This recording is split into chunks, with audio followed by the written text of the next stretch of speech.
Good morning, St. Joan of Arc. This is such a good day, and we welcome you wherever you are on your journey this morning. So each year in church world, this is a stretch called Ordinary Time. Green time? Green time. Why? Because we wear green. You're supposed to wear green. That's gone well.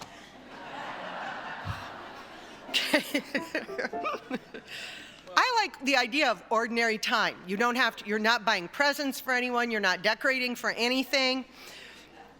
And our Gospels focus in this time on Jesus building the beloved community, gathering people together, forming them, and then sending them out into the world to transform it.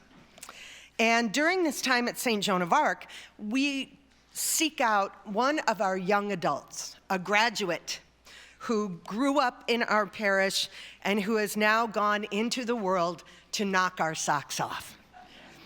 And today we won. We have with us a young woman who, indeed her whole family, has been here at St. Joan of Arc for many years in many different leadership roles. She had a great journey here that she will tell you about, including finding her long-term boyfriend in peer ministry. Just think about it. I'm just saying. Yeah.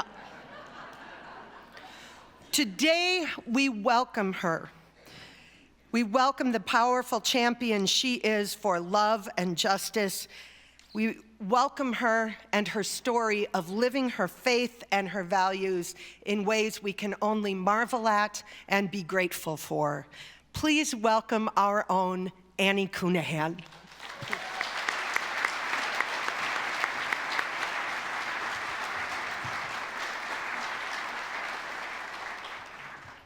Good morning. My name is Annie Counihan. I'm 23 years old and have been attending St. Joan of Arc since my first communion in 2008. I am currently in my second year of law school at the University of Minnesota with a focus on economic justice. As the youngest of three girls, I was constantly jealous of the things my sisters got to do that I couldn't yet. So when it was my turn to go to youth ministry, instead of Sunday school with my mom, I couldn't wait. I walked into the basement of the parish center and saw about 20 other equally as shy 14-year-olds.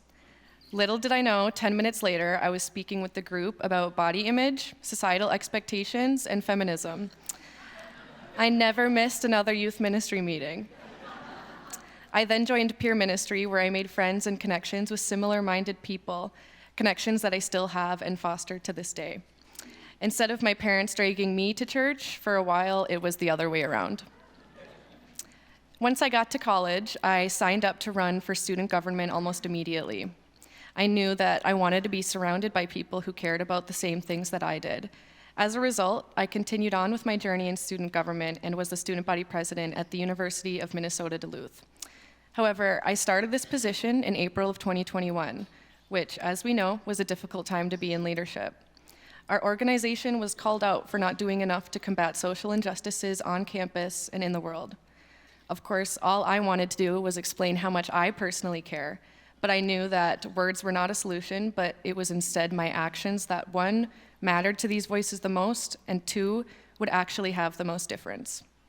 As a result, I brought up various resolutions that were perceived as extremely partisan: support for LGBTQ+ students, a COVID vaccine mandate, calling for the disarmament of UMPD, calling for the release of all student protesters, and the establishment of free legal services for students in need. In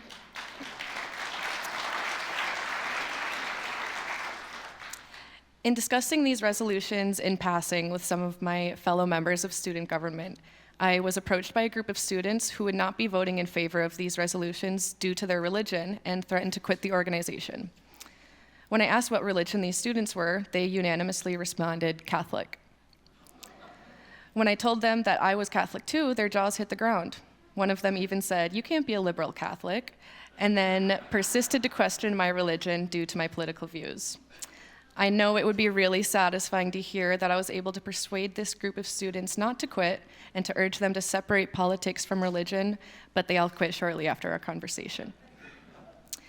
My conversation with these students reminded me of St. Joan of Arc's confirmation process.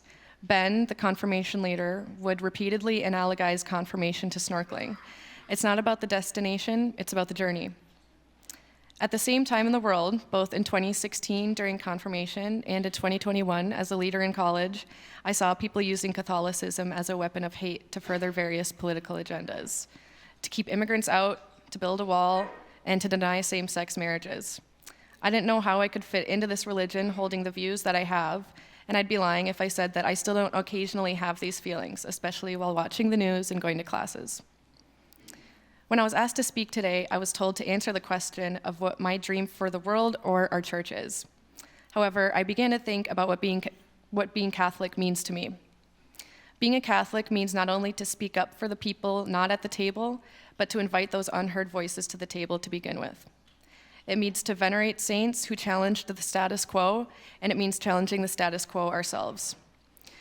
When I was asked to speak today, I pulled up an essay that I wrote in high school about liberation theology and the Second Vatican Council.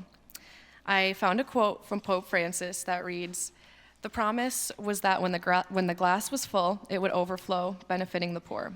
But what happens instead is that when the glass is full, it magically gets bigger, and nothing ever comes out for the poor." I guess my hope for the world is for the glass to stop getting bigger and to use my resources to catch the rest of the water for those who need it. The way I go about my life directly relates to how I grew up at St. Joan of Arc, respecting those who are different from us, volunteering in the community, and using Catholicism and our religion to be agents of love and stewards of justice. On St. Joan of Arc's website, you can see that St. Joan's walks the walk. We talk about anti-racism, ecological justice, women's rights, and LGBTQ+ justice.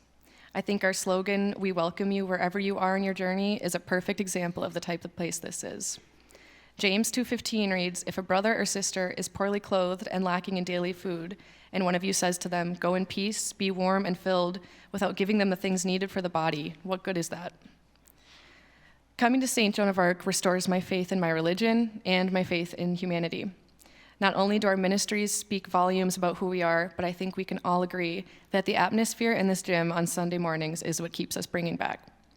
Praying for peace, praying the Our Mother, celebrating the earth, celebrating every religion, and celebrating each other. My dream is that St. Joan of Arc will always welcome everyone, wherever, however, whoever they are in their journey, just like you've welcomed me on mine. Thank you.